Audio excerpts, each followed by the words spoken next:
সম্মানিত আশিক রাসূলেরা, হুজুরি নামাজ ব্যতীত নামাজ হয় না। কালবে একাগ্রতাকে হুজুরি বলে। আল্লাহ রাসূল বলছেন, লা সালাতা ইল্লা বি হুজুরিল কালব, হুজুরি দিল ব্যতীত নামাজ শুদ্ধ হবে না। মানে কথাটা তো শুদ্ধ হবে না, অর্থ হয় না, অর্থটা হয় না হুজুরি দিল ব্যতীত নামাজই নেই, কোনো নামাজ নাই হুজুরি ছাড়া। এক ব্যক্তি 25 বছর পর্যন্ত ঢাকা শহরে ব্যবসা করত। তো তার দোকান আছে 3টা দোকান, সে প্রতিনিয়ত ব্যবসা করে দোকানগুলো চালায়। তার একটা দোকানের পাশেই আপনার মসজিদ আছে।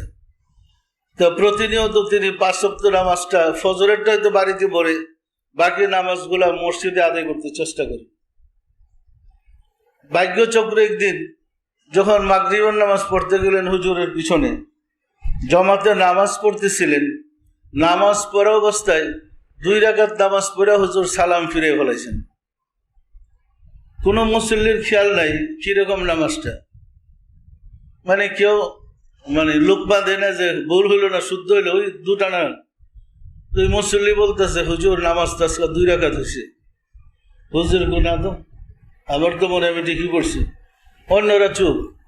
এখন হে কইতেছে, না হুজুর 2 রাকাতই হয়েছে। ওই লোক কিন্তু সিরিয়াস বলতেছে। তো হুজুর বলে, আপনি বুঝলেন কেমনে 2 রাকাত হয়েছে? আমার তো মনে হয় 3 রাকাতই পড়ছে। তো ওই লোক বলতেছে, কেমনে সে বুঝলো? দলিল, আমি আজকে 25 বছর যাবত আপনার পিছনে এই মসজিদে মাগরিবের নামাজ পড়ি। 3 রাকাত নামাজে আমি 3টা দোকানের হিসাব মিলাই শেষ করি। আজকে 2টা দোকানের হিসাব মিলাইতে পারছি, আর একটা মিলাইতে পারি নাই। এতে বোঝা গেল নামাজ মাত্র 2 রাকাত হয়েছে। দেখেন নামাজের অবস্থাটা কি। এই নামাজ কি আমাদেরকে মুক্তি দেবে? এই নামাজ আমরা পার পাবো? সুতরাং একাগ্রতার সাথে নামাজ আদায় করুন। যে নামাজে প্রভুর কদমে সিজদা করা হবে, যে নামাজ মাওলার সাথে দিদার হবে, এই মাওলার সাথে দিদারের নামাজ পড়লে আপনার মধ্যে রাসূলের প্রেম জাগ্রত হবে। রাসূলের প্রেম আপনার মধ্যে সৃষ্টি না হওয়া পর্যন্ত আপনার হুজুরি হাসিল হবে না। তখনই দেখবেন নামাজে গেলে কান্না আসে। আমরা তো বুঝতে পারি না, কেউ যদি নামাজে কান্নাকাটি করে আমরা আবার তাকাই দেই, হে কি করে? কিন্তু আসলে হে যা করে আমারও তা করা উচিত। পরিষ্কার না? পরিষ্কার না? সুতরাং মহব্বতের সাথে নামাজটা প্রেমের সাথে আদায় করেন। প্রেম যদি আল্লাহর সাথে আপনার সৃষ্টি হয়, প্রেম যদি আল্লাহর সাথে আপনার জন্ম হয়, তখন আপনি পেরেশান থাকবেন কখন আবার মালিকের সামনে আমি হাজির হয়ে তার কদমে সিজদা দেব। যতক্ষণ প্রেম না আসবে তখন জোর করে নামাজ পড়তেছেন, এই নামাজের কোনো মূল্য নেই।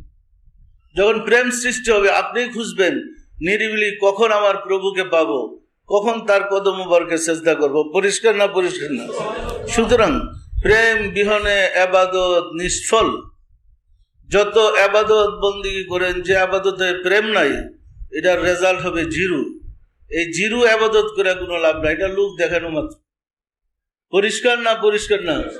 সুতরাং চেষ্টা করবেন মন প্রাণ দিয়ে একাগ্রতার সাথে নামাজ আদায় করতে। শুদ্ধভাবে ইবাদত না করলে আমরা কিন্তু ফল পাবো না। অশুদ্ধ ইবাদত মানুষকে মুক্তি দিতে পারে না, আর শুদ্ধ ইবাদত মানুষকে আটকে রাখতে পারে না। শুদ্ধ ইবাদত তাকে মঞ্জিলে মকসুদে পৌঁছাই ছাড়বে। পরিষ্কার না? পরিষ্কার না?